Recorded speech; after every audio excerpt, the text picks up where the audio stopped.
कुछ एक झूठ हमारे दिमागों में बैठा दिए जाते हैं।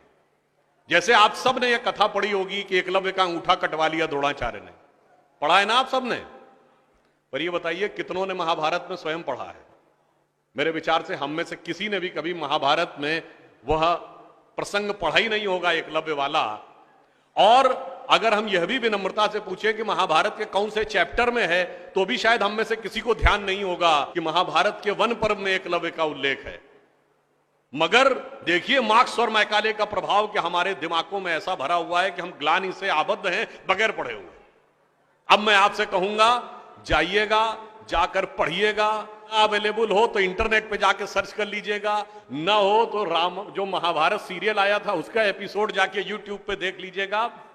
कि किस्सा ये था कि जब आपको, चाहे आपने कथा सुनी होगी कि कुत्ते का मुंह बाणों से भर गया था जो एकलव्य ने तीर चलाए थे, और जब वह तीर अर्जुन निकालते हैं तो उस कुत्ते के मुंह में एक खरोंच तक उस बाण से नहीं आई होती है, तो वो चौंक जाते हैं क्योंकि ये सामान्य तीर नहीं है। उन्होंने कहा तो दिव्य अस्त्र है कि मुंह में पूरा तीर से भर गया मुंह और इसके बाद भी एक खरोंच नहीं आई। आप कहेंगे दिव्यास्त्र का मतलब क्या? दिव्यास्त्र का मतलब ये है, जैसे रशिया यूक्रेन की लड़ाई चल रही है ना, इससे पहले मिडिल ईस्ट की लड़ाई देती थी, तो जो मिसाइल जाती है वो लेजर गाइडेड जाती है, जिस बिल्डिंग पे गिरना उसी बिल्डिंग पे गिरती है, अगल बगल पे नहीं गिरती, क्योंकि the direction is precise to the metres.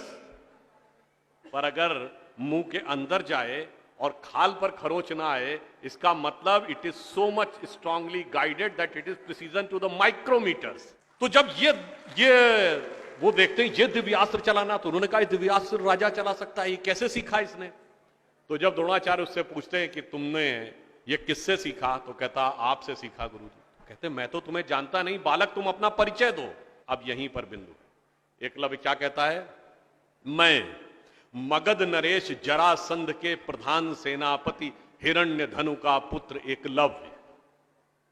अरे वो मगध के chief of the arm forces का बेटा था।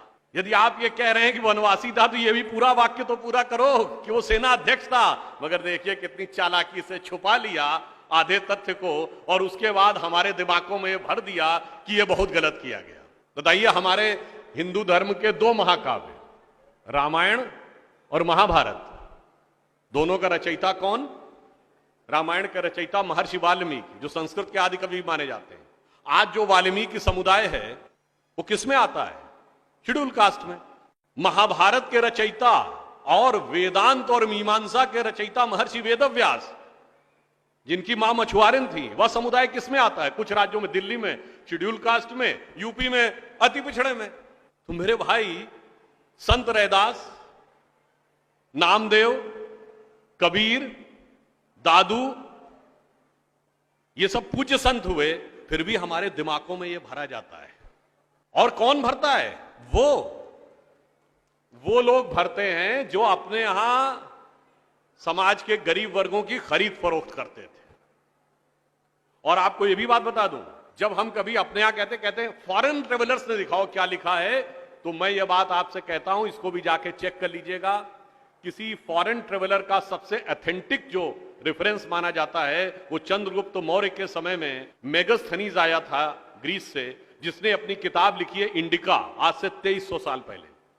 वो इंडिका किताब आज उपलब्ध नहीं है, मगर उसके उद्धरण तमाम जगहों पे हैं, तो प्रूवन है किताब थी। उसने भारतीय समाज में व्यवस्था का वर्णन करते हुए लिखा है कि यहां पर 7 जातियां हैं, मगर महत्वपूर्ण बात यह है यहां इतनी समरसता, इतना सामंजस्य है कि यूनान के समाज के समान यहां कोई समाज का ऐसा वर्ग नहीं है जिसके साथ शोषण या भेदभाव किया जाता हो।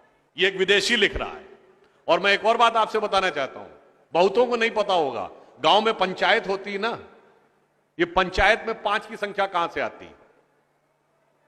ये 4 या 6 क्यों नहीं? 5 की संख्या जानते कहां से आती है? 4 वर्ण माने गए थे, तो किसी भी गांव में निर्णय लेना होगा तो चारों वर्णों का एक एक प्रतिनिधि होगा, और 5वां जानते कौन होगा? गांव के बाहरी क्षेत्रों में रहने वाले वो वनवासी जो प्रत्यक्ष रूप से गांव का हिस्सा नहीं है, पर हमारे निर्णय का प्रभाव उनके जीवन पर भी पड़ेगा, तो 5वां प्रतिनिधि उनका होगा। वहां से यह पंचायत का भाव आता है। और फिर मैं आपसे कहना चाहता हूं, हमारे दिमाग में एक और चीज भर दी गई कि जाति व्यवस्था हमने बनाई। आपको पता है कास्ट शब्द कहां से आया? ये कास्ट अंग्रेजी का शब्द नहीं है, ये पुर्तगीज भाषा का शब्द है। और 1931 में जो अंतिम जनगणना जाति के आधार पर उसमें 4114 जातियां हैं हिंदू समाज में, जिसमें अब 6000 बताई जाती हैं। मैं चैलेंज करके पूछता हूं, कोई दिखाओ तो किसी धर्म ग्रंथ में 6000 जातियां लिखी हो, और जहां लिखी उसमें इससे ऊंचे ये, इनके नीचे ये ऊंचा ये नीचा, कौन से धर्म ग्रंथ में लिखा है?